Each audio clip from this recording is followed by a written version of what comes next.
अस्सलामुअलैकुम एवरीवन, कैसे हैं आप सब। उम्मीद करती हूँ आप सब ठीक होंगे, खैरियत से होंगे। मैं भी ठीक हूँ, बोले तो ठीक हूँ। आप सुन रहे हैं मेरी न्यू स्टोरी, जिसका नाम मैं रखूँगी, बाद में रखूँ या अभी रखूँ सोचती हूँ। लेकिन ये एक शादी पर बेस है। Arrange marriage. अरेंज मैरिज, एक शादी होती है लव मैरिज, एक शादी होती है अरेंज मैरिज, एक शादी होती है वट्टो सट्टो। वट्टो सट्टो का मतलब ये होता है कि आपकी बाई की, अब मुसलमानों में होती है, दूसरे धर्म का हमें पता नहीं कि होती है नहीं होती है, लेकिन हमारे यहाँ होती है। यानी कि अगर मेरे भाई है, मेरी बाई की शादी जिस लड़की से हो रही है, तो मेरी एक बहन की शादी उसके भाई से हो रही है। इसे सिंधी में वट्टो सट्टो कहते हैं, और ऐसे एक हिसाब से अदल बदल वाला भी रिश्ता कहते हैं। अब इसके अलावा और क्या कहते हैं मुझे नहीं पता। अगर जो मुझे समझते हैं वो जानते हैं तो बता दें कमेंट्स में। और एक होती है कि अगर आपके दुश्मन है, मतलब एक बहुत सी चीज़ों में शादी होती है, कि एक सिर्फ एक चीज़ में नहीं, बहुत सी चीज़ों में ही शादी होती है। चलिए शादी के बारे में बताते हैं। शादी एक एहसास का नाम है। शादी दो इंसान से होकर दो ख़ानदानों से जुड़ती है। शादी सिर्फ एक लड़का लड़की की नहीं होती है, शादी होती है उनकी फैमिली के मेंबर के एक दूसरे के साथ मिलने जुलने की। शादी होती है कि वो साथ फेरे लें, 7 जन्म तक आप लोगों के यहाँ पर होता है, हमारे यहाँ पर निकाह होता है। लेकिन ये स्टोरी दो लेस्बी लड़कियों के ऊपर है, तो मैं इसकी शादी तो सिर्फ नॉर्मल तरीके से 7 पैरों में करवाना पसंद करूँगी। 7 पैरों से बना जन्मों का ये बंधन, जोड़ के एक मिनट, गाना को मैं अभी बीच में रोकती हूँ। किसी दोस्त ने मुझे बहुत ही प्यारा कमेंट्स किया है, प्यारा सा प्यारा सा प्यारा सा, कि मैं गाना ना गाऊँ। आई नो यार, मेरी आवाज़ बहुत ज़्यादा पटी हुई है, बकवास है, बहुत ज़्यादा, क्या कह सकते, बहुत ज़्यादा है। लेकिन क्या करूं, मैं दूसरे गाने डाल नहीं सकती। अगर दूसरे गाने मैंने यहाँ पर डाले तो मेरा चैनल बैंड हो जाएगा। और ये स्टोरी सिर्फ कुछ दिनों तक के लिए, मतलब ये ज़्यादा लॉन्ग नहीं होगी, ज़्यादा लंबी नहीं चलेगी, लंबी बिल्कुल नहीं चलेगी। इस शादी को किस तरह करना है, किस तरह होना, मुझे आप लोगों को एक्सप्लेन करना है। पता नहीं आप लोगों को पसंद आएगी या नहीं, मुझे ये नहीं पता। लेकिन आज से मैं इस स्टोरी का शुरुआत करती हूँ। और हाँ, प्यार की पहली नज़र भी आएगी आप लोगों के लिए, मायूस मत होइएगा। लेकिन ये स्टोरी किसी ने मुझे फरमाइश की है कि मैं एक अरेंज मैरिज पर एक स्टोरी बोलूं, तो देखते अगर आप लोगों के इस चीज़ पर मैं खड़ी उतरी आपके भरोसे पर। एक बहुत खूबसूरत सुबह, सुबह के वक्त एक इंसान गार्डन एरिया में बैठ के बहुत मज़े से मीठा खा रहा था। मीठा बोले तो मिठाई। लेकिन वहाँ से एक लड़का भागते हुए आता है। दिस नोट फेस ससुर जी। एक इंसान भागते हुए आता है, कहता है, दिस नोट फेस ससुर जी, डॉक्टर ने आपको मना किया है कि आपको मिठाई नहीं खानी है, लेकिन फिर भी आप ससुर जी मिठाई खाते हैं। आपको पता है ना, आपको शुगर बीपी सब कुछ है, और आपकी इस चीज़ को कंट्रोल करने के लिए हम लोग कितने डॉक्टरों को बुलाते हैं घर पर। और अगर आपकी उस जानवी को पता चल गया, वो तो हमारी जान ले लेगी। ये क्या कर रहे हैं आप, बिल्कुल रखिए रखिए। एक्सक्यूज़ मी, तुम्हें क्या हो गया है, आज तुम किस तरह से बात कर रहे हो मुझसे। ओ क्या है ना ग्रैंडपा, दादाजी, ओके ना दादाजी, मम्मा होती तो आपसे यही कहती ना, तो मैं कह रही हूँ। तब उसके पास एक लेडी आकर उसके कान को खींची, अच्छा तुम इस तरह बात करती अपने ससुर जी से। अरे मम्मा, अब जिस तरह प्यार से बात करती ना, उस तरह कोई कर नहीं सकता। लेकिन आपके ससुर जी को और मेरे दादाजी को कोई टेंशन है, जिसकी वजह से वो मिठाई खा रहे। टेंशन ना हो, टेंशन ना हो। कब से कह रहा हूँ उसे शादी करने के लिए, शादी करने के लिए। अब मैंने एक लड़की देखी, उसकी मेरा पर बहुत अच्छी खूबसूरत लड़की है, और सबसे इम्पोर्टेंट बात, डॉक्टर भी है। वाह वाह, क्या बात कही आपने, आपने हमारे लिए डॉक्टर भाभी चुनी है, क्या बात है। आप पक्की यकीन है कि आप अरेंज मैरिज करवाना चाहती हैं उस बड़ी की। आपको पता नहीं बड़ी कैसी है, इसलिए तो करवाना चाहती हूँ शादी। ना वो खुद किसी को पसंद करती, ना हमारी लिए शादी के लिए हाँ कहती है। हाँ ये तो बात तो ठीक है। अब करना क्या है, करना क्या है, मुझे हॉस्पिटल में एडमिट करो, मैंने शुगर कुछ ज़्यादा खा लिया है। ये शुगर कुछ ज़्यादा खा लिया है, मैंने मीठा कुछ ज़्यादा खा लिया, मेरी तबीयत ठीक नहीं है, मुझे हॉस्पिटल एडमिट करो। आपने जानबूझ के मीठा खाया ना। हाँ जानबूझ के खाया। अब हॉस्पिटल लेके जाओगे या पर मैं मरने का इंतज़ार करोगे। ओके ओके ओके, ले चलते ले चलते ले चलते। मोम, बड़ी को कॉल करो और हम इन्हें हॉस्पिटल लेके चलते हैं। ये कहकर वो लोग उस इंसान को हॉस्पिटल लेके जाते हैं। तब रास्ते में उनकी बहू कहती है, आप क्या कर रहे हैं पापा? आप अच्छी तरह जानती हैं उसे शादी नहीं करनी, फिर भी आप ये ज़बरदस्ती क्यों कर रहे हैं? उसकी उम्र हो चुकी है, उसकी उम्र के तो लोगों की बच्चों हो चुके हैं, लेकिन वो है कि मेरी बात सुनती ही नहीं है। हाय रे मोहब्बत, मेरी शादी करवा दीजिए ना, मैं आपको दर्जनों पोते दे सकता हूँ, पर पोते दे सकता हूँ दादाजी, मेरी शादी करवा दीजिए। और मेरी मंगेतर भी तो बेटी है मेरे लिए। क्या आप की क्या आप बड़ी की शादी के लिए बैठे हुए हैं? मेरी शादी करवा दीजिए ना, मैं तो तैयार हूँ। हो गया तुम्हारा? जब तक तुम्हारी बड़ी की शादी नहीं होती ना, तब तक तुम्हारी भी शादी नहीं होगी। एक तो अजीब सी सिचुएशन में डाल दिया आप लोगों ने। मैं तैयार हूँ घोड़ी चढ़ने के लिए, मेरा घोड़ा चढ़ाना, मुझे घोड़े पर चढ़ने देते नहीं हो, और जिसको चढ़ना नहीं है उसे चढ़ाने की ज़बरदस्ती करते रहते हो। हाँ तो क्या करो, बेटी है मेरे और मैं इसके लिए कुछ भी कर सकता हूँ। आपकी बेटी ना घोड़ा चढ़ना नहीं चाहती, वो चढ़वाना चाहती है मुझे। मेरी शादी करा दीजिए ना। हॉस्पिटल आया है? नहीं। ओके ओके, सीरियसली आपने खाया कितने मिठाई? सिर्फ एक मिठाई से तो आपका कुछ होगा नहीं दादाजी, 2-3 खा लेते, आईसीयू में जाते। तो उसकी माँ जो उसके पास बैठी उसके कंधे पर ज़ोर से मारती, पागल पर क्या बकवास कर रही हो? और नहीं तो क्या, बड़ी को इस तरह मनाना आसान बात नहीं है। अब तो उसका बाप भी मानेगा। पापा मैं क्यों मानूंगा, मैंने ऑलरेडी शादी कर ली और मेरे बच्चे भी हैं। तू तो चुप कर नालायक, तुझसे तो एक काम ढंग का होता नहीं है।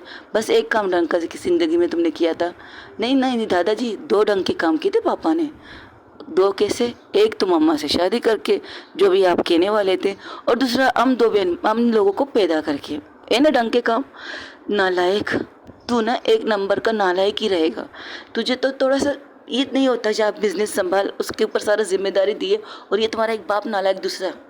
एक्सक्यूज़ मी पापा, मैं करना चाहता हूँ लेकिन मेरी तबीयत इजाज़त नहीं देती ना। हाँ तू तो मुझसे भी बड़ा बूढ़ा हो चुका है, तुझसे तो कुछ होगा नहीं। पापा क्या कह रहे हैं आप बीवी के सामने? तो चुप कर नालायक कहीं के। एक काम तुम सबसे नहीं होता है, कितने दिनों से कह रही हो तस्वीर दिखाओ, उस तस्वीर को दिखाओ, लेकिन नहीं। अब तो मैं उसे फेस टू फेस उस लड़की को दिखाऊंगा, फिर देखूंगा वो कैसे मानेगी। नहीं, अरे हाय, ये क्या कर दिया आपने दादाजी, फेस टू फेस? सीरियसली? वैसे मम्मा, आपको पापा ने पसंद किया या दादाजी ने पसंद किया? हाँ क्यों? क्योंकि बस जानना है, बताइए। तुम्हारे पापा ने? तो ठीक है, मैंने भी लव मैरिज किए, दादाजी आपने भी लव मैरिज किए, मम्मा पापा ने भी लव मैरिज किए, हमारी बुआ ने भी लव मैरिज किए, आपके पूरे ख़ानदान ने लव मैरिज किए। तो आप पीछे क्यों पड़े हैं अरेंज मैरिज की? बड़ी की वो करेगी नहीं लव, किसी से लव नहीं करेगी, ये तो मुझे पता है। उसका सारा लव ना उसका बिजनेस से, वो अपने बिजनेस को ऊपर से ऊपर पहुंचाना चाहती है। हाँ तो इसमें गलती क्या है? उन्हें करना चाहिए, उन्हें अपने बिजनेस को और ज़्यादा ऊपर से ऊपर करना चाहिए। हॉस्पिटल आया? हाँ आ गया। तुम लोग यहाँ क्या कर रहे हो? वो दादाजी ने मीठा खा लिया तो इन्हें हॉस्पिटल लाए। तुम्हें कितनी दफ़ा कहा ऐसी हरकतें मत करो, मेरे हॉस्पिटल है, कोई तुम्हारा ड्रामा सेंटर नहीं है जहाँ तुम ड्रामा करने के लिए आ जाते हो। सीरियसली देख कमीने, मैं हॉस्पिटल में एडमिट होने आया हूँ, ना कि तुम्हारी बेवकूफ़ी बातें सुनने के लिए। अब किस वजह से एडमिट होने आयो? मेरी बड़ी की शादी के लिए, जो ज़िंदगी में कभी नहीं हो सकता। ये कहकर उन्हें हॉस्पिटल केबिन में लेके जाते, उनकी चेकअप करते और कहते मुझे सीरियस बताओ। तो तू सीरियस नहीं है, तेरी तबीयत तो वैसे भी ख़राब है, तू सीरियस तबीयत ख़राब है, इससे ज़्यादा सीरियस बता सकता है तू? मेरा दोस्त है। हाँ तुम्हारा पता है ये हॉस्पिटल किसकी वजह से चल रही है? मेरी पोती की वजह से, मुझे पता है। मेरी बटी की वजह से चल रही है ना, तो और ज़्यादा सीरियस बता मुझे।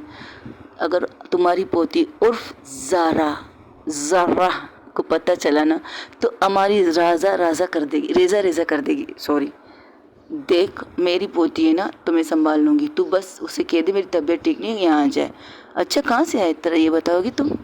अच्छा वो तो यहाँ है नहीं। 10 सेट बिजनेस टूर पर गई है तुम्हारी पोती, यहाँ पर नहीं यूके में है, और वहाँ पर मस्त बिजनेस कर रही है। कभी कभी मुझे डाउट होता है, क्या मेरी पोती ज़ारा ठीक तो है कि क्या? मतलब देख यार, हमारे खानदान में सब ने लव मैरिज की है, और उसे इंजेक्शन लगा रहे थे तो कहते हाँ अब उस कमरे में सब आ चुके थे, तुम सब लोग अंदर क्यों आ गए? नहीं, जो स्टोरी दादाजी सुनाना चाहते वो हम भी सुनना चाहते हैं ना अंकल, तो आ गए डॉक्टर अंकल। अब हम बैठ जाए? हाँ बैठो।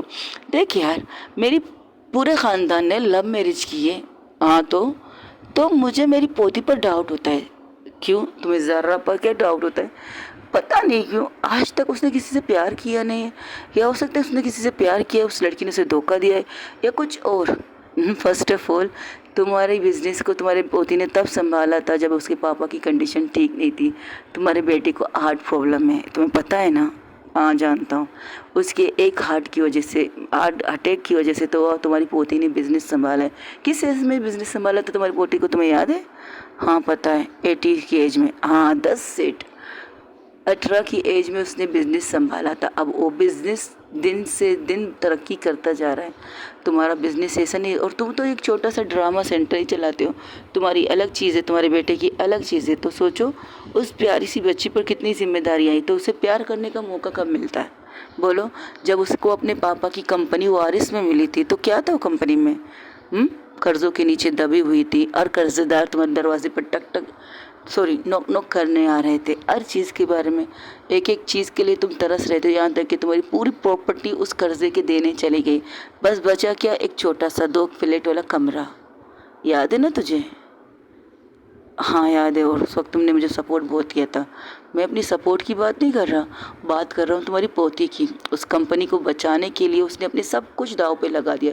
सब कुछ का मतलब समझते हो ना? घर बार जितने भी प्रॉपर्टी थे सब कुछ, सिर्फ उस कंपनी को बचाने के लिए। और एक वादा खुद से लिया था कि उस कंपनी को जिस तरह से बर्बाद किया इन लोगों ने, उस कंपनी को ऊपर से ऊपर तक पहुँचाएगी। यही कहा था ना तुम्हारी पोती ने उससे? तो फिर देख लो उसने वही किया है। अब तुम्हें लगा है तुम कुछ और करना चाहते तो करो, कोई बात नहीं, हमें कोई प्रॉब्लम नहीं। लेकिन यार मैं इससे इस तरह नहीं देख सकता। हाँ तो तुम उसकी शादी करवाओगे किससे? लड़की से, और किससे? एक मिनट दादाजी, मैं क्वेश्चन पूछती हूँ, आप बोल नालायक। क्या क्वेश्चन है तुम्हारा? एक्सक्यूज़ मी, मेरा इतना हैंडसम नाम है प्रेम। प्रेम जिसे आप लोगों ने प्रेम से रखा है, और आप लोग मेरे नाम का प्रेम प्रेम के बजाय नालायक नालायक लग रहा है। और सीरियसली मेरी गर्लफ्रेंड भी आजकल मुझे नालायक कहती है। ये बात तो सच है, नालायक। और तब बात कर रही थी, तब उसकी गर्लफ्रेंड इंटर करती है तो कहती तुम यहाँ? हाँ तुम्हारा मैसेज आया था ना दादाजी हॉस्पिटल में, तुम्हें आ गई ड्रामा देखने के लिए। देख लो दादाजी, आपके ऊपर कोई सीरियस होता नहीं। देख लीजिए आपकी होने वाली बहू भी आपको ताने दे रही है। तुम लोग जो भी कहो, तुम्हारा सवाल पूछो। हाँ सवाल, मेरा सवाल ये है, बड़ी की शादी लड़की से क्यों? वाई टू से गर्ल? बॉय से भी कर सकती हो। मुझे लगता है मेरी पोती को लड़कियाँ पसंद है। मुझे लगता है मेरी बेटी को लड़कियाँ पसंद है। मुझे भी। अच्छा, कभी आपने उनकी डीपी या अकाउंट में लड़कियों की तस्वीर देखी है? नहीं, लेकिन वो अक्सर लेस्बियन शो देखती है, लेस्बियन मूवीज़ देखती है, लेस्बियन लव स्टोरी सुनती है, पढ़ती है, तो उससे अंदाज़ा लगाया। ओ कम ऑन दादाजी, दिस नॉट फेयर। हम फिल्में देखेंगे तो फिल्म की तरह नहीं होंगे, ड्रामा देखेंगे हम ड्रामे की तरह नहीं होंगे। सीरियसली इन चीज़ों की बिया पर आप कह रहे कि आपकी बेटी को, आपकी पोती को लड़कियाँ पसंद है? सीरियसली? और आपने जिस लड़की को चुना है वो लड़कियों को भी लड़कियाँ पसंद है कि उसकी खुद की पार्टनर नहीं है? फर्स्ट ऑफ ऑल वो लड़की तुम्हारी बड़ी को पसंद करती है। और तेरी, और ये रिश्ता हमारी तरफ से नहीं उनकी तरफ से आया है हमारे पास। वाह। हाँ, किसी जगह किसी वेकेशन किसी पार्टी में शायद तुम्हारी बहन को उसने देखा था और तब से उसके ऊपर फिदा है। वो बहुत अच्छी लड़की है, मैं भी मिल चुका हूँ। पहले जब वो रिश्ता मेरे पास आया था तो मैंने घूर के देखा था। उस दिन की बात बताता हूँ जब तुम लोग बाहर गए थे, हम लोग घर में बैठे थे, मैं बैठा था, सॉरी, मैं और तुम्हारे ये नालायक डॉक्टर अंकल बैठे थे, बातें कर रहे थे। बातों बातों में तो नौकर आके कहने लगी सर आपसे मिलने कुछ लोग आए हुए हैं। तो मैं तो हैरान था, ये लो भाई भला बताओ हमसे मिलने लोग? तो हम लोग बैठे थे बातें कर तो मैंने कहा उन्हें बुला लो। तो वहाँ पर एक इंसान हस्बैंड एंड वाइफ आए थे। वो अजीब तरीके से एक्सप्रेशन में थे, जैसे कि वो कहें या ना कहें। वो बैठे, हमने उन्हें पानी चाय सब कुछ के बारे में पूछा, चाय माए सब चीज़ों के बारे में पूछा। उन्होंने चाय भी पी और हमारे साथ कुछ बातें करने। तो वो पहले कंफ्यूज थे, तो फिर कहने लगे एक्चुअली हम एक काम से आए थे, हम अपनी बेटी का रिश्ता आपके घर करवाना चाहते हैं। तो मेरा बेटा, मैं हैरान था। अरे आपको शायद पता नहीं, मेरे पोते की शादी, मेरे पोते की इंगेज हो चुकी है अपनी मतलब उसकी अपनी मंगेतर है, वो अपनी मंगेतर से बेतहाशा प्यार करती है और हमारे यहाँ पर कोई और लड़का है नहीं। जी जी नहीं, हम लड़के के लिए नहीं, लड़की के लिए रिश्ता लेकर आए। क्या मतलब? मतलब ये ज़ारा के लिए हम रिश्ता लेकर आए।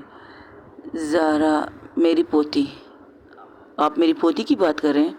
जी जी हाँ, आपकी पोती की बात कर रही हूँ। वो एक्चुअली मेरी बेटी को आपकी पोती पसंद आई है। वो इतने वक्त से मैं हमसे शादी के लिए कह रहे, तो उसने कहा तो वो अपनी पसंद की लड़की से शादी करेगी, लेकिन आज उसने बताया कि वो अपनी पसंद की लड़की ज़ारा है। उसने कहीं किसी बहुत बड़ी पार्टी में उसे देखा है और आजकल उसे फॉलो भी कर रही है। फॉलो मतलब वो वाला फॉलो नहीं, इंस्टाग्राम वगैरह। मेरी पोती का तो कोई इंस्टाग्राम है नहीं। नहीं, उसकी कंपनी का तो है ना, उस कंपनी के व्याप पर उसकी तस्वीरें आती हैं तो उस तस्वीरों को फॉलो कर रही है। अगर देखा जाए तो मेरी बेटी की गैलरी में सिर्फ आपकी पोती की तस्वीरें और किसी की तस्वीरें नहीं। लेकिन मेरी पोती को लड़की पसंद नहीं आई नो, हमें नहीं पता, लेकिन फिर भी हम रिश्ता लेकर आए। देखिए, ये हमारी बेटी की तस्वीर है, एक दफ़ा देख लीजिए, उसके बारे में पता लगाइए, फिर हमें जो आप लोग का फैसला हो सुना दीजिए। अर्जेंट डायरेक्ट मत कहिए इनकार, क्योंकि मेरी बेटी बहुत अच्छी है।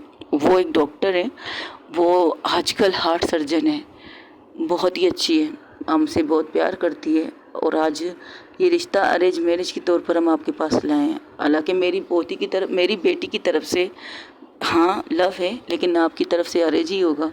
अगर हो सके तो अपनी बेटी को मना के अगर आप मेरी बेटी की शादी करवा दें तो हम सबसे ज़्यादा खुश नसीब होंगे कि हमने अपनी बेटी को पहली दफ़ा एक चीज़ दी है।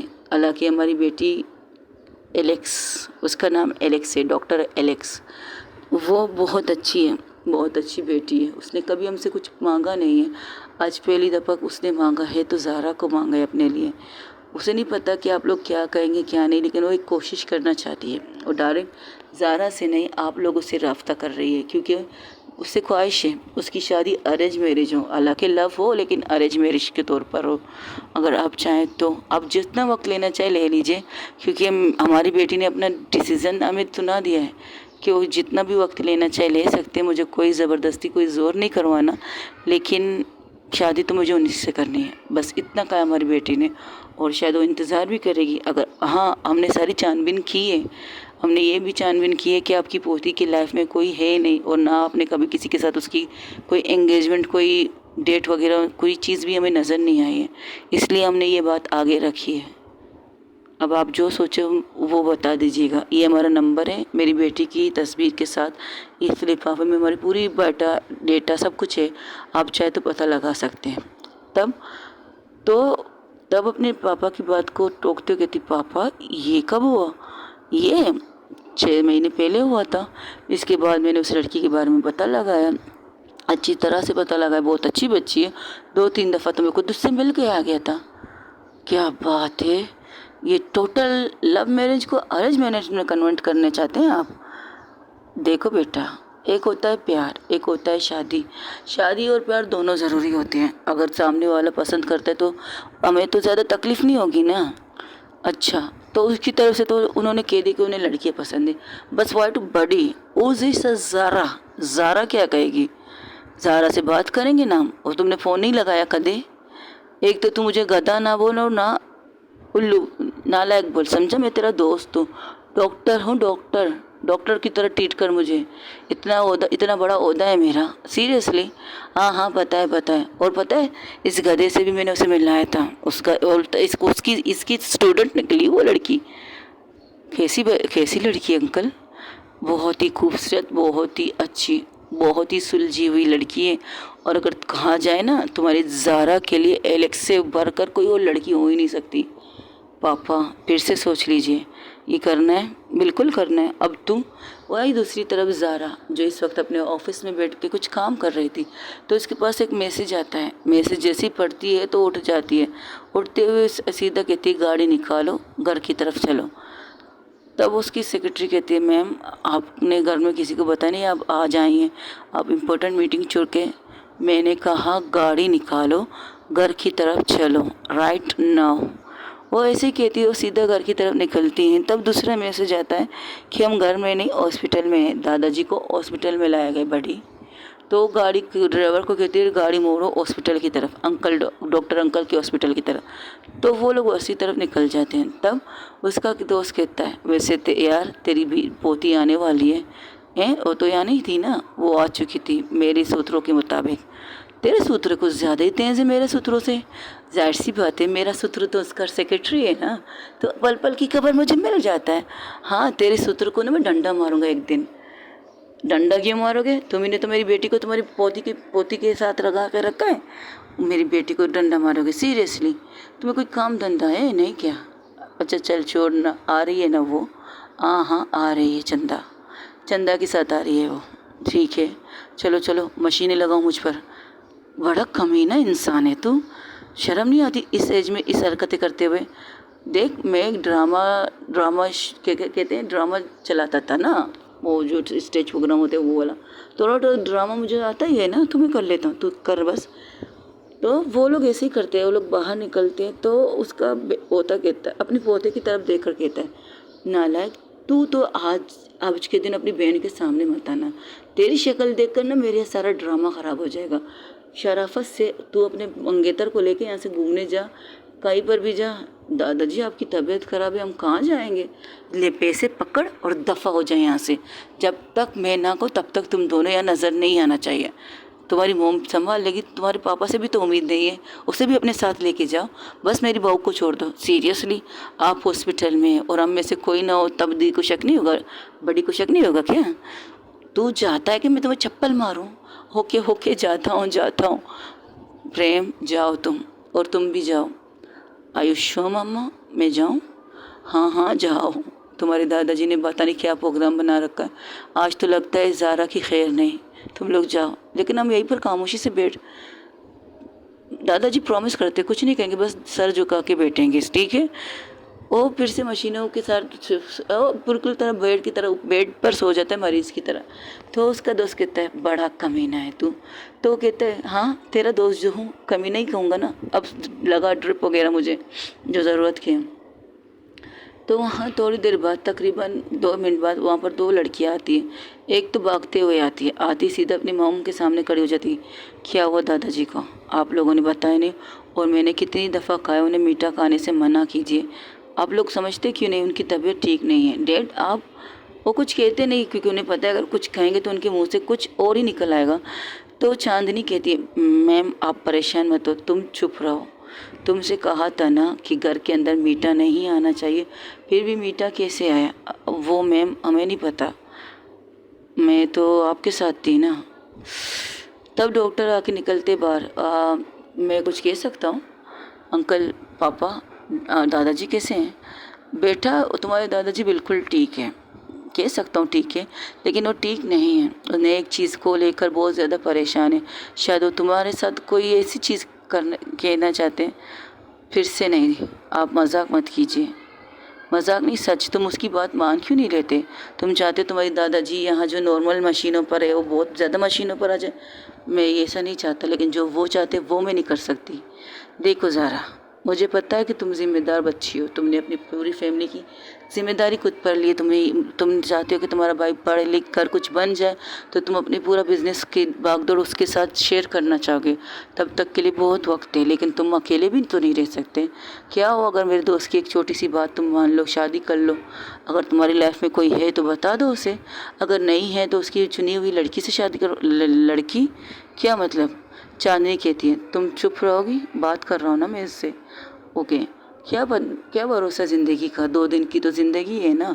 जिस एज में तुम्हारे दादाजी है ना, वो किसी भी वक्त अंकल, सच है बेटा, अगर वो मजाक में भी ये सारी चीज़ें कर रहा है तो उसकी प्रॉब्लम है, लेकिन मजाक कभी कभार सीरियस बनती भी लेकर रुक ले लेती है।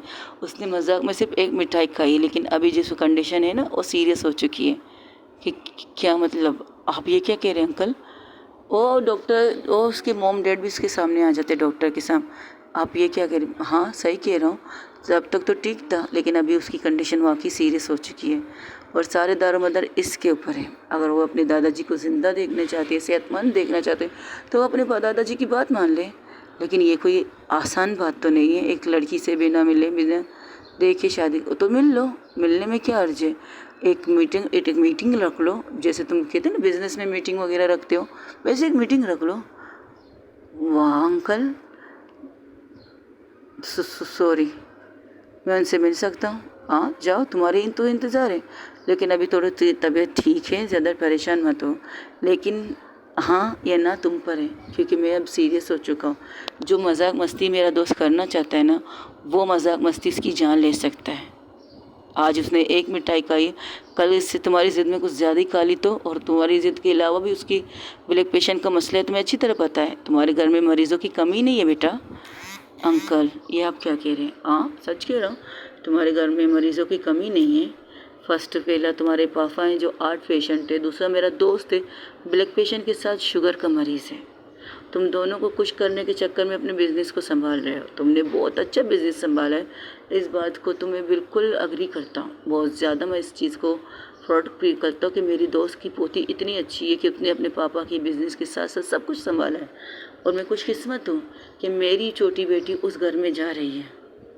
मैं बहुत खुशकिस्मत हूँ, मैं बहुत खुश हूँ कि मेरी बेटी उस घर में जा रही है। तुम्हारा पापा, तुम्हारे दादाजी की एज मुझसे बड़े ने, लेकिन मैं उन्हें भाई नहीं कहता हूँ, मैं उन्हें दोस्त मानता हूँ, क्योंकि वो मेरे दोस्त हैं। वो मेरे दोस्त हैं, बचपन से मेरे दोस्त हैं। बचपन से हम दोनों एक दूसरे के साथ हैं, मतलब वो तो बड़े थे, मैं छोटा था, तो इस हिसाब से मेरे दोस्त हैं।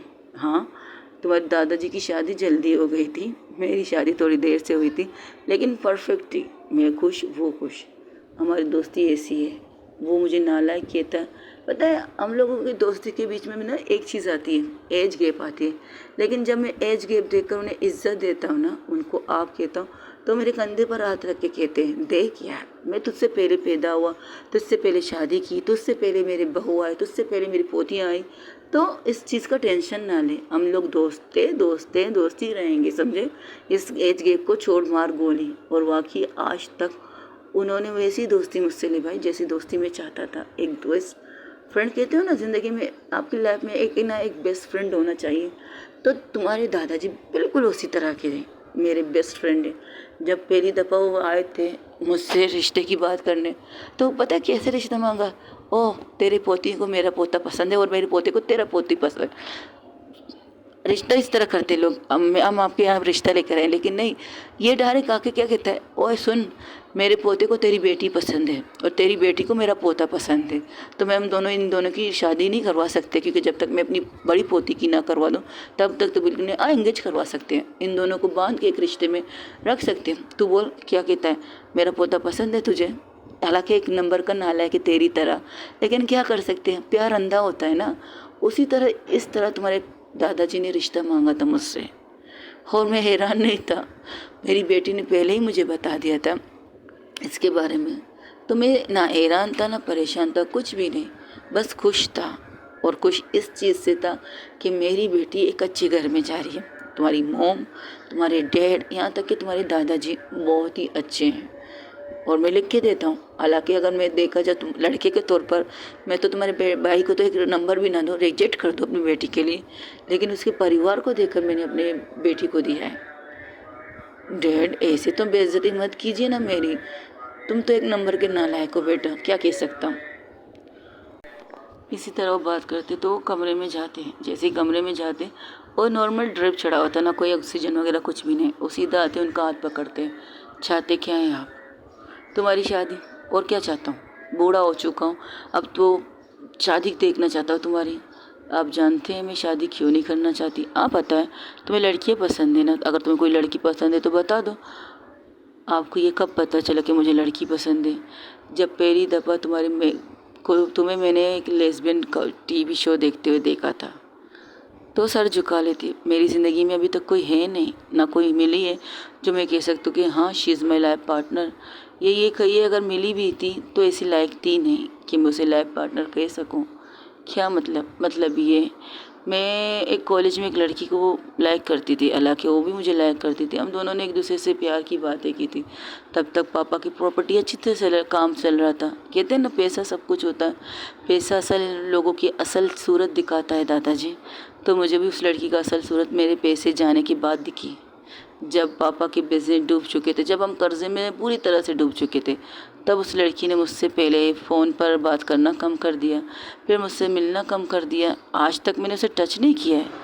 आप मेरे दोस्त हो, जिस तरह आप मुझसे बात करते हो मैं भी आपसे करता हूँ।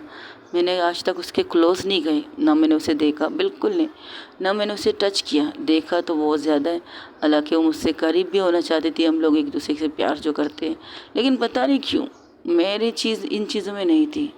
हाँ, शादी की शायद मैं आपकी तरह सोचती हूँ कि आप जब जब कहते थे शादी के बाद सब कुछ हो तो बहुत अच्छा है, मेरे जहन में शायद यही बात आपकी रह गई थी।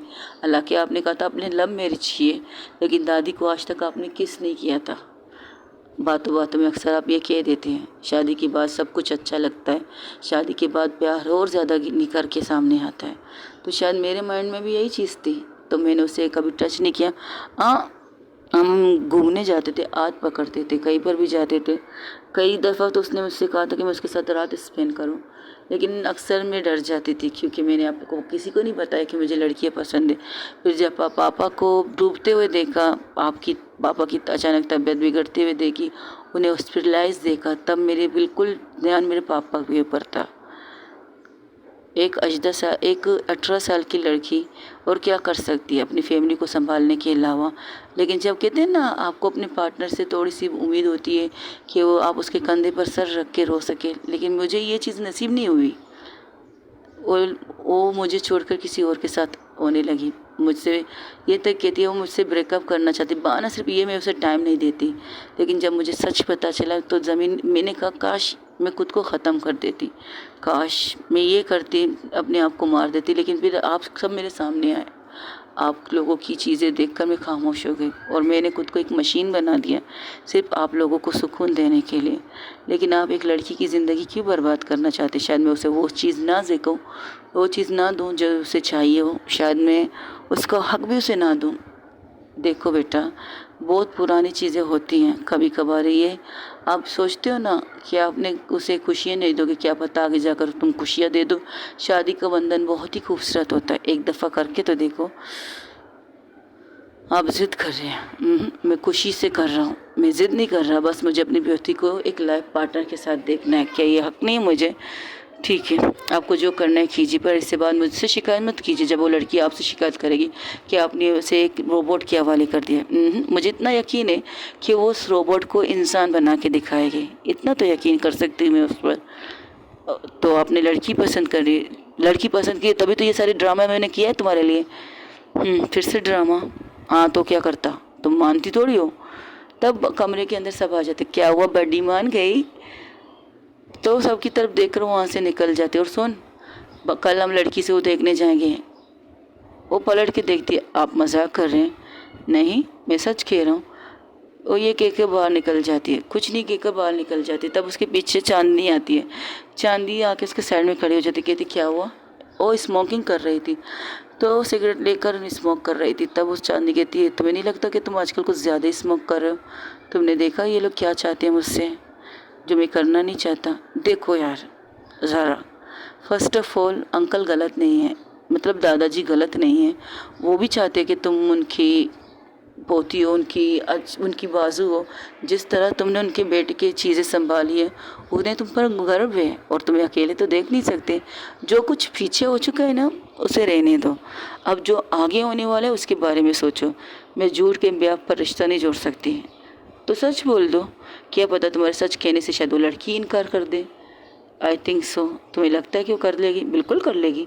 अब वो एक लड़की ये तो थोड़ी बर्दाश्त करेगी कि आपकी पार्टनर आपके सामने कहीं मैं किसी और से प्यार करती थी, उससे अब भी प्यार करती हूँ, मैं नहीं करती प्यार उससे। तो दस इट ना, नहीं करती प्यार तो फिर आगे बढ़ो। क्यों आगे बढ़ो, तुम्हारी लाइफ बहुत ही ब्राइट है मेरी जान। और जहाँ तक अगर बात की जाए अंकल की, यार एक तो पता नहीं ना, दादाजी को अंकल को समझ में नहीं आता। एक तो मेरे पापा के बेस्ट फ्रेंड है, उस हिसाब से तो अंकल होंगे, दूसरे हिसाब से तुम मेरी दोस्त हो, तुम्हारे दादाजी है, तो मैं क्या कहूँ? जो तुम्हें ठीक लगे वो कहो। तो ठीक है, अंकल ही ठीक रहेगा। यार मैं तो कंफ्यूज हो जाती हूँ इस रिश्तों के चक्कर में। नहीं होना तो नहीं चाहिए परफेक्ट दोस्तियाँ, जिस तरह हम लोगों की परफेक्ट दोस्ती है। समझ में आई? कोशिश करते हैं, देखते क्या होता है। तो वो गाना है ना, एक गाना है कौन सा, हाँ, कौन सा गाना है? गाना मत गाना, क्योंकि लोगों को गाना पसंद नहीं है मेरा। चलो ठीक है, नहीं गाती। तो सुन, कल मिलने चलेगी? कल मेरी इम्पोर्टेंट मीटिंग है। दादाजी को तो तुमने ये बताया ही नहीं, तो तुम बता दो। मुझे मरना थोड़ी है, इसलिए मैंने तुम्हारी सारी मीटिंग कैंसिल कर दी मेरे बगैर इजाज़त से। देखो, जहाँ तक मुझे तुम्हारी इजाज़त की ज़रूरत है ना, तुम मेरी बॉस हो तो मैं इजाज़त ले सकती हूँ, वरना बॉस, अभी तो तुम मेरी बॉस नहीं, तुम मेरी दोस्त हो तो कर रही हो। मुझे अजीब सा फील हो रहा है। देख, रिलैक्स रहे, सब कुछ ठीक हो जाएगा। तब वहाँ से उसका भाई भागते हुए आता, कहता है, दी बड़ी, हम लोग घर जाने के लिए तैयार हैं। लेकिन डॉक्टर अंकल ने कहा था, हाँ उन्होंने कहा था, लेकिन दादाजी को भी समझा दिया उन्होंने कि आइंदा ऐसी हरकत ना करें। अब तो ठीक है उनकी तबीयत, बिल्कुल ठीक है। आप देखिए कितने खुश नज़र आ रहे हैं। और प्लीज़ स्मोकिंग की, सिगरेट को थोड़ा दूर फेंकिए और ये स्प्रे लीजिए, स्प्रे कीजिए खुद पर, शायद आपके स्मोकिंग की खुशबू आ रही है मुझे। तो उसके हाथ से स्प्रे लेकर अपने आप को प्रेस करती है, तो सामने जाकर दादाजी के खड़ी हो जाती है। अब जाने के लिए तैयार हैं? हाँ, बस ये मेडिसिन देना और इन्हें मिठाई से थोड़ा ज़्यादा दूर रखना। हो सके तो इनकी खुशी के लिए शुगर फ्री मिठाई दे दो इन्हें खाने के लिए। कौन कमबख्त ये शुगर फ्री मिठाई बनाता है? उसका एड्रेस मुझे दो, मैं उसे गोली मारने जाता हूँ। मीठे की बगैर दुनिया क्या है? एक तो पता नहीं खानदानी शुगर कहाँ से हमारे अंदर आ जाता है। हमारे परदादा, दादा, परदादा, उसके दादा को हुआ था, अब हम जैसे दादाओं को हो रहे हैं। तू तो कुछ नसीब है, देख कितना कमीना है दोस्त है, मेरे सामने ही चॉकलेट खा रहे हैं। अब मैं क्या कर सकता हूँ? मुझे शुगर तो नहीं है, इसलिए मैं खा सकता हूँ, लेकिन तू भी खा सकता है बिना शुगर के चॉकलेट। वेरी फनी, ये कहकर वो आगे बढ़ जाते। तब वो आते हैं, सीधा ज़ारा के कंधे पर हाथ रख के कहते हैं, तू पक्का शादी करना चाहती है ना, या सिर्फ मुझे धोखा दे रही है? कल फिर भाग जाएगी। वादा किया है आपसे, शादी करूँगी मैं, अब करने के लिए तैयार हूँ। आपको जो करना है कीजिए, ज़रूरी थोड़ी मैं लड़की से मिलने जाऊँ। बिल्कुल नहीं, तुम उसे देखो तो सही, बहुत प्यारी बच्ची है, बहुत अच्छी बच्ची है। जो चीज़ प्यारा दिखता है होते नहीं प्यारे। अच्छा, पर मुझे तो अच्छी लगी उसका नेचर, उसकी बात करने का अंदाज़। और पता है, हमने परफेक्ट पर वो क्या कहते हैं, हाँ, हमने अपने घर के लिए एक डॉक्टर चुनी है। हमें इस गधे को पैसे देने नहीं पड़ेंगे। ओ हेलो, तुमने आज तक मुझे पैसे कहाँ दिए हैं? हाँ, यहाँ पर तुम्हारा सारा इलाज फ्री होता है, क्योंकि तुम इस हॉस्पिटल की एमडी की दादा हो, ज़ारा के दादा हो, इसलिए तुम्हारा सारा इलाज फ्री होता है इस हॉस्पिटल में। हाँ, तो क्या हॉस्पिटल हमारा खुद का है तो फ्री इलाज तो होगा ना। तनख्वाह तो तुम्हें मिलता है ना महीने तो महीने, और इतना तनख्वाह मिलता तुम सोचते भी नहीं हो। मैं सोचता नहीं हूँ, मेरा हक है भाई, इतना मेहनत करता इस पूरे हॉस्पिटल को संभालने में, मेरा काम है। हाँ हाँ, ठीक है ठीक है, कल आ जाना, हम लोग जाएंगे लड़की को देखने के लिए। मैं भी आऊँ? मुझे दावत दे रहे तू? क्या बात है। हाँ तो क्या, क्योंकि कल को तो तुम ही शिकायत करोगे ना, पता नहीं मेरी बेटी की जेठानी कौन लाए। एक्सक्यूज़ मी, हाँ तो मैं बहू ला रही हूँ तो तुम्हारी बेटी से बड़ी होगी तो जेठानी होगी ना। बाप रे, क्या बात है यार। चल ठीक है, कल मुलाकात होगी तेरे पास या वहाँ से डायरेक्ट आ जाऊँ? उसकी तरफ से भी बुलावा मिल जाएगा मुझे? ना नहीं ना, तू हमारी तरफ से अब होते, उनकी तरफ से आएगा ना तो तुझे खाने में कुछ नहीं मिलेगा। नहीं, ऐसी भी बात नहीं है, मैं उस गुरु हूँ, वो अपने गुरु की इज्जत तो करती बहुत है। एक मिनट, आप किसकी बात कर रहे हैं डैड? समंता की बात सैम की बात कर, डॉक्टर सैम। डॉक्टर सैम बहुत अच्छी लड़की है, बहुत खूबसूरत भी है, बहुत प्यारी भी है। यू आर लकी ज़ारा कि तुम्हें डॉक्टर सैम मिल रही है। सीरियसली? हाँ बिल्कुल, यू आर लकी। चलो ठीक है, देखते हैं। ये कहकर वो सब लोग घर आते हैं। घर आकर सीधा वो अपने रूम में जाती है। सबको कहकर मुझे खाना नहीं खाना, मैंने ऑफिस में वो खाना बहुत कुछ खा लिया, तो मुझे आराम करना है। ये कहकर अपने रूम में आ जाती है। रूम में एक छोटा सा कोना था, एक कमरे के अंदर एक जगह थी, जहाँ जाके चेयर पर बैठ जाती है और स्मोकिंग कर रही थी। अपनी पिछली चीज़ों को याद कर रही थी कि किसी से प्यार करके उसने कितना बड़ा धोखा खाया। उसे वो दिन याद आता है जब वो अपने पापा को हॉस्पिटल से लेकर घर आई थी और अपनी गर्लफ्रेंड से मिलने गई थी उसके घर पर। तो घर पर जाकर पता चला वो घर पर नहीं, किसी होटल में पार्टी करने गई। तो उसी का एड्रेस लेकर जब वो उस होटल में गई थी तो देखा वो किसी और की बाहों में उसे किस कर रही थी, लिप टू लिप किस कर रही थी। तो वो शॉक हो जाती है, तो उसके सामने नहीं जाती, बस वही दूर खड़ी होकर सब कुछ देखती। जब वो लड़की उसे देखती तो उसके सामने आकर कहती, तुम यहाँ क्या कर रहे हो? अगर ये सवाल मैं करूँ कि तुम यहाँ क्या कर रही हो, तो तो तुम्हें बता दूँ, मैंने तो तुमसे ब्रेकअप के लिए कह दिया था और तुम आज फिर आए मुझसे बात करने के लिए। आज ही हॉस्पिटल से आया था तो सोचा तुमसे बात करूँ। और एक मिनट, मैंने तुम्हें मैसेज में कह दिया था कि मैं तुमसे ब्रेकअप कर रही हूँ, और वजह तो बता दो, इस धोखे की वजह क्या है? वजह सिंपल सी वजह है, अब तुम्हारे पास कुछ है नहीं मुझे देने के लिए। क्या मतलब इस बात का? मतलब ही वहाँ से एक वो लड़की आके कहती, अरे बेवकूफ़, वो तुमसे प्यार थोड़ी करती थी, वो तुम्हारे दौलत से प्यार करती थी। जो तुम एक्सपेंसिव एक्सपेंसिव गिफ्ट लाते थे ना इसके लिए, वो उसी से प्यार करती थी। गोल्ड रिंग, गोल्ड चैन, कीमती पर्स, कीमती वॉच, सब कुछ जो तुम उसके लिए लाते थे वो उसी की वजह से तुम्हारे साथ थी। समझ में आया? ये झूठ है, ये तुम्हारी दोस्त झूठ बोली? नहीं, बिल्कुल नहीं, ये सच बोल रही है। मुझे तुम्हारी इन्हीं चीज़ों के लिए पागल थी और इसलिए मैं तुम्हारे साथ थी। अब जब तुम्हारे पास कुछ है नहीं तो मैं तुम्हारे साथ डेट क्यों कर रहा हूँ? एक मिनट, मैं तो ये कहने आया था कि मैं तुम्हें प्यार करता हूँ और तुमसे शादी करना चाहता हूँ। शादी?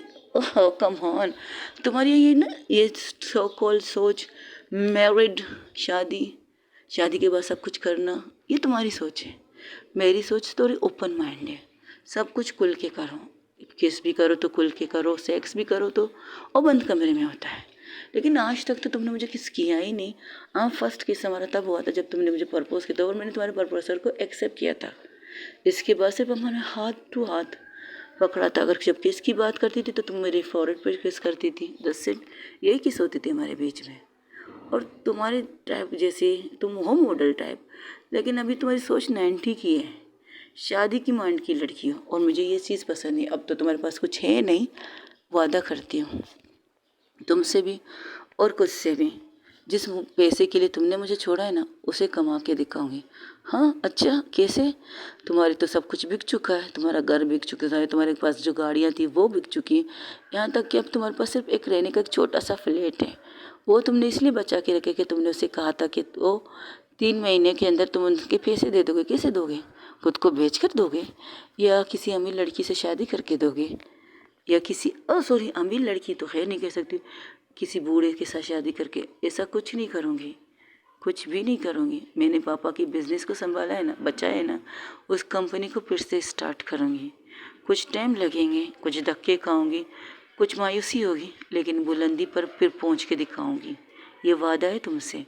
और आज जिस दौलत के लिए, जिस चीज़ के लिए तुमने मुझे ठुकराया ना, उसी चीज़ को देखकर तुम फिर से मेरे पास आओगी, अपने आप को पेश करोगी कि मैं तुमसे प्यार कर लूँ किसी भी तरह से। इसके बाद उसने उस लड़की को देखा नहीं, बिल्कुल भी नहीं, कहाँ है, क्या कर रही, कुछ भी नहीं। बस उसका फोकस ये था पैसे, और वो खुद को एक मशीन बना चुकी थी कि दुनिया में पैसे ही सब कुछ है, बिना पैसों के कोई किसी का कुछ होता नहीं। बस यही सोचकर उसने आगे बढ़ा, कदम रखा, और उसकी खुशकिस्मती का हो या उसकी तरक्की का, उस लड़की की ज़िंदगी से निकलने के बाद, अपने पापा की बिज़नेस को संभालने के बाद वो ऊंचाई से ऊंचे चलती गई है। हाँ, उसका साथ उसके दोस्त ने दिया था, चांदनी, उसकी कॉलेज के ज़माने से लेकर उसके बचपन की दोस्ती चांदनी, हर वक्त उसके साथ थी। उसके अप्स एंड डाउन कहते हैं ना, अप्स एंड डाउन में उसके साथ थी, बहुत अच्छी तरह से उसके साथ थी चांदनी। और उसके पता था कि उसे लड़कियां पसंद है। बस एक ही लड़की के साथ उसने डेट किया था, इसके बाद उसकी ज़िंदगी में कोई लड़की आई नहीं। अगर आए तो सबको देखकर उसे की एक ही नज़रिया थी, मेरे पास पैसे हैं तो लड़कियां मेरे पास हैं, अगर मेरे पास पैसे नहीं होंगे तो मेरे पास कोई भी नहीं होगा। बस यही सोच उसने रखी थी अपने अंदर, और इसी सोच को उसने अपनी ताकत बनाई, कमज़ोरी भी नहीं। और उसने उतनी बुलंदी पर खुद को पहुंचाया, उसे देखने वाले हैरान थे।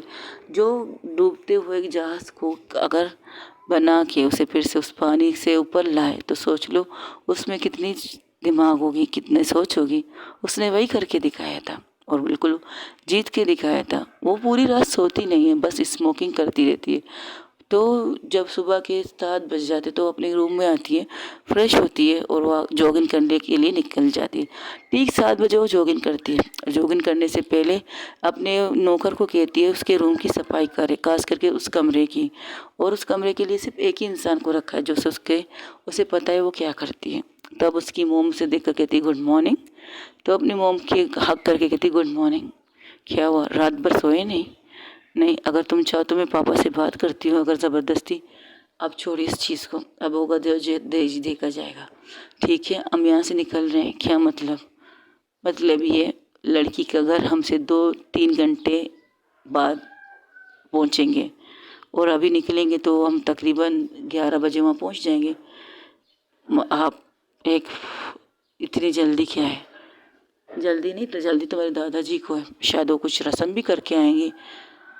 आप लोग लड़की देखने जा रहे हैं, अब रस्म की क्या बात हो गई? अब तुम्हारे दादाजी से पूछो, वो हर चीज़ जल्दी करना चाहते हैं। तुम्हें लड़की पसंद है हो तो आप इस चीज़ का भी इंतज़ार नहीं करेंगे। अगर मैंने उस लड़की को रिजेक्ट कर दिया, उस लड़की ने मुझे रिजेक्ट कर दिया, हाँ ये तो तुम अपने दादाजी से पूछ लो, मुझे माफ़ कर दो इस चीज़ के लिए। ये कहकर वो साइड में चली जाती है, लेकिन वो कुछ भी बात किए बिना वहाँ से जाके जॉगिंग करके आ जाती है तकरीबन आधे घंटे बाद, क्योंकि उसकी माँ ने कहा था कि हमें निकलना है तो तुम जॉगिंग लंबा मत करना। तो अंदर आती, तो अंदर आकर देखती अपने दादाजी को जो बहुत खुशी से सारी चीज़ें कर रहे, गाड़ियों में फल की टोकरियाँ डाल रहे थे, खुश मेवे की टोकरियाँ डाल रहे थे, बहुत से गिफ्ट थे, बहुत से सामान थे, वो डाल ही रहे थे गाड़ियों के अंदर। तब वो उनकी तरफ एक नज़र देखकर रूम के कमरे की तरफ बढ़ने ही वाली थी, तो उसके दादाजी आके उसके सामने खड़े हो जाते, तुम अभी तक तैयार नहीं हुई? तुम्हारी माँ ने तुम्हें बताया नहीं? आप ये सारी चीज़ें लेके जा रहे हैं, आपने कहा था आप लड़की दिखाने जाएंगे, तो आप ये क्या कर रहे हैं? अरे बड़ी, वो क्या है ना, दादाजी को जल्दी है, अगर आपने हाँ कहा है तो खुशी खुशी करेंगे ना, बहाना तो बस आपको लड़की दिखाना है, लेकिन दादाजी ने कुछ और सोच के रखा है। अगर आपने ये सोच के रखा है कि हम यहाँ से जा रहे अकेले लाएंगे लड़की को साथ, नहीं बिल्कुल नहीं, मेरी पोती की शादी है, धूमधाम से करेंगे, हर रस्म करेंगे, ऐसे कैसे मैं उस लड़की को ऐसे ले आऊँ? बिल्कुल नहीं, तुम्हें दिखाने लेके जा रहे हैं ना, बस देख लो। पता नहीं आपके दिमाग में क्या चल रहा है दादाजी, ये कहकर वो रूम की तरफ बढ़ते। मेरे दिमाग में तो बहुत ही अच्छी अच्छी चीज़ें चल रही हैं बेटा, बस तुम देखते जाओ, ये कहकर वो अंदर जाती है और कुछ बिना कहे ही अपने रूम की तरफ जाती। जब रूम की तरफ आती तो देखती उसके घर का बेड के साइड में कपड़े रखे हुए थे 2-3 जोड़े, तो उनको इग्नोर करती है, अपने कबाड़ की तरफ जाती है, वहाँ पर एक 3 पीस निकालती है, एक जो नॉर्मल होती है ना वो निकाल के पहनने लगती है। तब उसकी दोस्त चांदनी आके कहती क्या बात है, मुझे पता था, मैंने तो कहा था आंटी से कि तुम इन चीज़ों को रिजेक्ट करके अपनी पसंद की चीज़ नहीं लूँगी। हाँ तो मैं आपको बता दूँ, ज़ारा एक खूबसूरत लड़की थी, बहुत ज़्यादा खूबसूरत थी, उस पर हर चीज़ जचती थी, लेकिन ज़्यादातर ज़ारा का लुक, यानी कि ज़ारा के कपड़ों के सेंस कह सकते हो, वो ऑफिस सूट ज़्यादा कैरी करती थी। हाँ कलरफुल सूट से होते थे उसके कबाट में, लेकिन हर चीज़ करती थी, यहाँ तक कि कोई पूजा या चीज़ें होती थी तो कुर्ता या पजामा वाले सूट पहनती थी, या ज़्यादातर घर में अपनी पैंट शर्ट यानी नॉर्मल कह सकते हो वो उन कपड़ों में होती थी। और उसने लड़की वाला, उसका लुक तो लड़कों वाला नहीं था, नहीं कह सकते फ्रॉम बॉयज़, बिल्कुल नहीं, वो लड़कियों की तरह ही थी। उसके बाल बहुत ही खूबसूरत और घने थे, चमकदार थे, कंधे तक आते थे, और जब वो ऑफिस जाती थी तो निपोनी करती थी और ज़्यादा खूबसूरत लगती थी। उसकी आंखें बादामी आंखें थी और खूबसूरत आंखों में भरपूर भरी थी। हाँ उसकी आंखों में एक सीरियसपंती हुआ करती थी। हाँ लेकिन वो उसकी नेचर बहुत ही काम होता था, और ज़्यादा गुस्सा नहीं करती। हाँ ऑफिस में करती है, लेकिन फैमिली के लिए एक नॉर्मल ज़ारा थी। जब भी घर के अंदर आती थी वो अपनी सारी चीज़ें एक तरफ रख देती थी, वैसी थी ज़ारा। और जब वो देखती है तो कहती परफेक्ट, अच्छी लग रही है इन कपड़ों में भी, इन कपड़ों से ज़्यादा इन कपड़ों में अच्छी लग रही हूँ। हाँ जो तुम हो उसी तरह उसे दिखाओ, ज़रूरी थोड़ी है किसी के कहने पर तुम अपने आप को चेंज करो। चांदनी कहती है तो उसकी तरफ से एक स्माइल पास करके बाहर आ जाती है। जब उसकी माँ कहती है, उसकी माँ जब उसे सीढ़ियों से उतरते देखती है, कुछ कहना चाहती है, कहने वाली थी, तो उसके दादाजी आके अपनी बहू का हाथ पकड़ के कहते कुछ मत खाओ, आ रही है इतना ही काफ़ी है, अगर तुमने कुछ कह दिया ना तो बहुत भड़क जाएगी। लेकिन मैंने उसके लिए सूट निकाल के रखा था, साड़ी निकाल के रखा था। सीरियसली तुम मेरी पोती को समझ क्या रही हो बेटा? वो जैसी है वैसी ही वो खुद को दिखाना चाहती है, तो दिखाने दो, मुझे तो कोई प्रॉब्लम नहीं है। अगर उनके घर वालों को, उनको भी कोई प्रॉब्लम नहीं होगी, इतना तो मैं जानता हूँ। चलो चलते हैं। और जैसे ही गाड़ी में सब लोग बैठते हैं, हाँ और एक बड़ी गाड़ी लेते हैं, छोटी गाड़ी की अलग अलग निकल जाए नहीं। एक गाड़ी थी जहाँ सामानों से भरपूर थी, एक नज़र उस गाड़ी में देखती जहाँ पर सिर्फ सामान ही सामान थे, इंसान के बैठने की सिर्फ एक ही जगह थी, ड्राइवर की। वो गाड़ी बिल्कुल भर चुकी थी, तो वो अपने दादाजी की तरफ देख के कहती है, लगता है आपने पूरी मेरी पैसे यहाँ पर लगा दिए हैं तोहफे में, देखो आज ही का दिन तो मिलता है और मुझे सबसे ज़्यादा खुश हो तो मैं करूँगी ना। व्हाटएवर। इस गाड़ी में उसके मॉम डैड, उसके दादाजी, उसके भाई भाभी, मतलब कह सकते हो प्रेम, और उसकी मंगेतर अंशिका बैठी थी। अंशिका और प्रेम बैठे थे। उसके पीछे चांदनी, और चांदनी के साथ बैठी थी ज़ारा। ज़ारा की आंखों पर ग्लासेस थे, बस वो अपने सर को टेक लगा के बैठी थी। ड्राइविंग सीट पर ड्राइवर, और ड्राइवर के साइड में बैठे थे डॉक्टर अंकल। तो डॉक्टर अंकल की तरफ देखकर प्रेम कहता है, आपकी मिसेज नहीं आ रही? मेरी मिसेज डायरेक्ट वहाँ पहुँच चुकी है बेटा, और तुम लोगों की तरफ से मैं आ जा रहा हूँ, तो मेरी वो उनकी तरफ से जब बुलावा है तो मेरी तरफ से मेरी वाइफ जा रही है वहाँ पे, तो वहीं पर मुलाकात होगी। तो ठीक है डैडा, ठीक है डैड, एक सॉन्ग ही लगा लीजिए ताकि हम जाते जाते इंजॉय कर दें। और लगाते भी सॉन्ग बहुत खूबसूरत सा, और मैं लगा भी रही हूँ अपनी बेसुरी आवाज़ में, बिल्कुल भी नहीं, लेकिन एक गाना लगा रही हूँ। अगर कॉपीराइट लगी तो मैं तुम लोगों की बैंड लगा दूंगी। अगर जब कॉपीराइट लग गई ना मुझे, तो मैं तुम्हें अपनी बेसुरी आवाज़ सुना सुना कर स्टोरी पर मारती रहूँगी, बहुत ज़्यादा मारूंगी। अपनी आवाज़ में आवाज़ वाली मारोगी मेरे लिए, मेरी बेसुरी आवाज़ सुनना नहीं है। हाँ, गाना तो खूबसूरत होना चाहिए। और उन्होंने बाकायदा ये भी कह दिया मुझसे कि आप जिस तरह गाना सुनाते हैं ना, जो गाना उन्हें याद है वो भी भूल जाते हैं। सीरियसली, इतनी अच्छी तारीफ तो मत करो यार, मुझे शर्म आती है। I know, oh sorry. Story की तरह चलते हैं जहाँ पर वो लोग गाड़ी को लेके जाकर सॉन्ग चल रहा था। तो सॉन्ग चलते मतलब सॉन्ग ही वो पूरे रास्ते वो पूरा सॉन्ग बजता है। तो घूर के वो प्रेम की तरफ देखती है, क्योंकि मोबाइल कनेक्ट तो उसी का था ना गाड़ी के टेप से। तो उसे कहती बंद करोगे इस सॉन्ग को? अरे भाई सही तो कह रहे ना, दो अनजाने अजनबी चले हैं प्यार के बन के। हो गया तुम्हारी बकवास गाना, मना किया ना गाना मत गाओ, लोगों ने मना कि नाराज़ हो जाएंगे। अच्छा ठीक है, सॉरी सॉरी, आप इस गाने को एंजॉय कीजिए ना। उनका सफ़र इसी तरह, वो गाने को बार बार लगा रहा था, बार बार। चलो एक गाने को हम एक बार लगाते हैं, चलो चल जाता है, लेकिन उस गाने को बार बार लगा रहा था। तब आखिर में तंग आकर वो कहती बस अब ये मोबाइल मुझे दो, 10 सेट, ये कहकर उसके हाथ से मोबाइल लेती है और बंद कर देती है।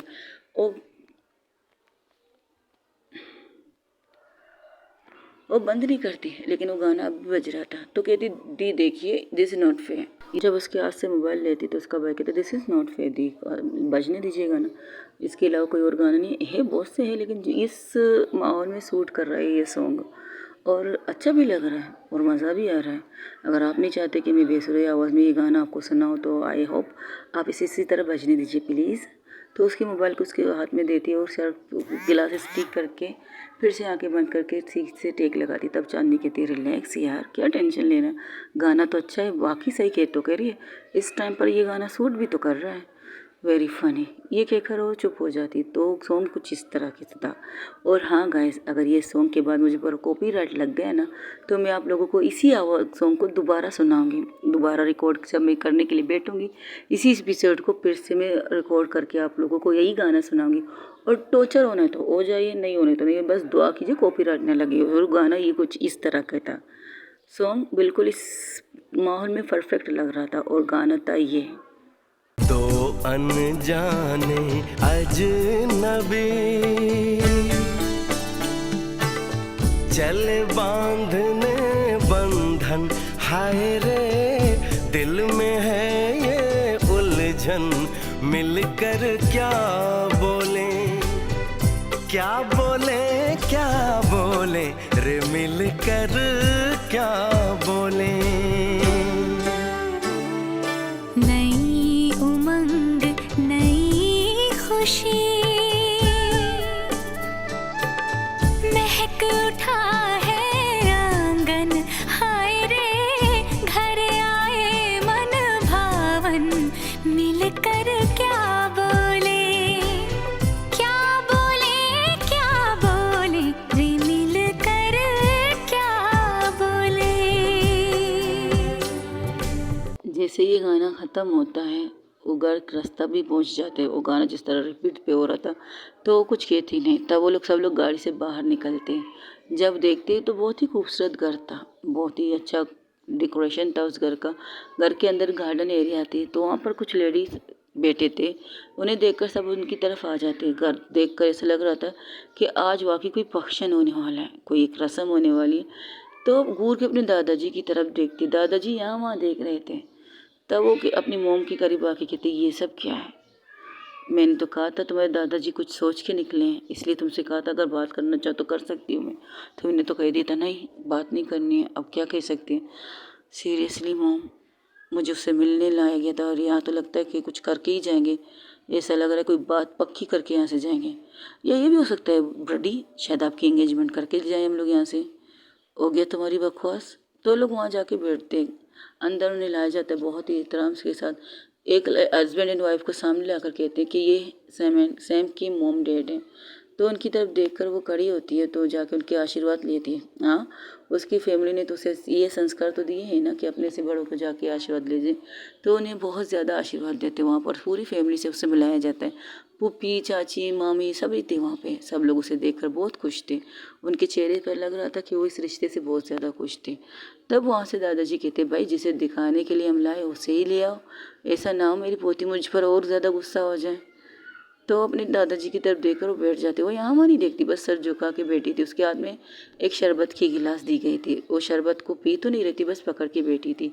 तब चांदनी उसके करीब आके कहती क्या यार इतना तक आई हो, थोड़ा तो स्माइल करो अपने चेहरे पर। स्माइल नहीं कर सकती, कम से कम शरबत पीकर बता दो कैसी बनी हुई। सुना है सैम ने बनाई है शरबत। हो गया तुम्हारा काम ऑन यार, वाह क्या चुनी है तुम्हारे लिए दादाजी ने। तुम ऐसे बिहेव करो जैसे तुमने उसे देखा नहीं। तुमने तो कहा था तुमने उसे देखा है। अरे बस थोड़ा सा तुम्हारे अंदर फीलिंग जगा रही थी, लेकिन तुम्हारी फीलिंग तो डाउन डाउन डाउन है। ओके गाइज, आज के लिए इतना ही। हो सके तो मेरे चैनल को लाइक शेयर कमेंट सब्सक्राइब में ज़रूर बताइए कि आप लोगों को मेरी स्टोरी कैसी लग रही है।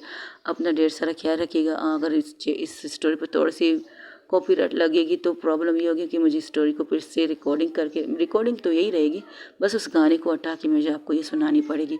और उस दिन मैं अपनी बेसुरी आवाज़ में ही ये गाना गाऊंगी। जो गाना आप लोगों ने लगाने के लिए कहा था ना, मैं वही गाना गाऊंगी अपनी आवाज़ से। तो उस दिन एंजॉय कर लीजिए मेरी बेसुरी आवाज़ को। अपना ढेर सारा ख्याल रखिएगा। अल्लाह हाफिज़, टेक केयर, बाय बाय। दुआ में याद रखिएगा। बुरा कमेंट्स में मुझे ज़रूर बताइएगा, ना भी बताए तो कोई बात नहीं, मैं इस स्टोरी को अपलोड करूँगी क्योंकि मुझे किसी ने फरमाइश की है अरेंज मैरिज के लिए। तो आई होप उसके यहाँ पर तो मैं उतरी होंगी। कमेंट्स उनका ज़रूर आना चाहिए कि उन्हें ये स्टोरी कैसी लग रही है।